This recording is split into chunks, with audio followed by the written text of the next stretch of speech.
Kecha 19-fevral kuni Toshkent va Namangan osmonida noma'lum jism harakati kuzatilgani haqidagi xabarlar butun ijtimoiy tarmoq bo'ylab yoyildi. Tabiiyki, bu holatni har kim har xil talqin qilib o'z munosabatini bildirgan. Uchib ketayotgan qush birdan muzlab qolib pastga qulagan bo'lsa-chi, balki bu o'zga sayyoraliklar kemasidir yoki meteoritmi? To'g'risi, u aynan nima ekanligi hanuzgacha mavhum qolmoqda, ammo guvohlarning aytgan gaplari odamni taajjublantiradi. Namangan viloyatida yashovchi shaxsning ma'lum qilishicha, soat 12:30-13:00 oralig'ida birdaniga qattiq ovoz eshitilib, yer qimirlagandek tuyulgan. Fuqaro ishdan uyiga qaytib kelganida oila a'zolari ham tovush quloqqa chalinganini tasdiqlashadi. Shuningdek, guvohlar ushbu hodisa yuz berganidan keyin voqea joyi atrofidan qora tutun chiqqani va chamasi 2 soat mobaynida saqlanib turganligini aytishgan. Qiziqarlisi, kecha soat 12:35 da poytaxt osmonida ham chaqnash yuz berib, noma'lum jism yerga tushib kelayotgani haqida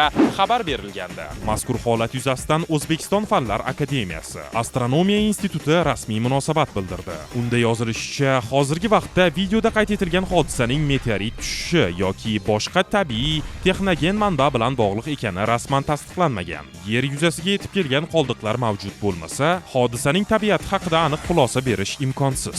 Lekin ijtimoiy tarmoqlarda allaqachon osmondan tushgan jismning qoldiqlari deya izohlanayotgan fotosuratlar paydo bo'ldi. U ko'rinishidan meteoritni eslatadi, ammo ilmiy xulosasiz biron nima deyish mushkul. Astronomiya instituti xodimlari qo'shimcha ma'lumotlar aniqlanishi bilan jamoatchilikka xabar berilishini aytdi. Biz ham voqealar rivojini kuzatib boramiz va osmondan tushgan mehmonning masalasiga yana qaytamiz. O'zingizni ehtiyot qiling.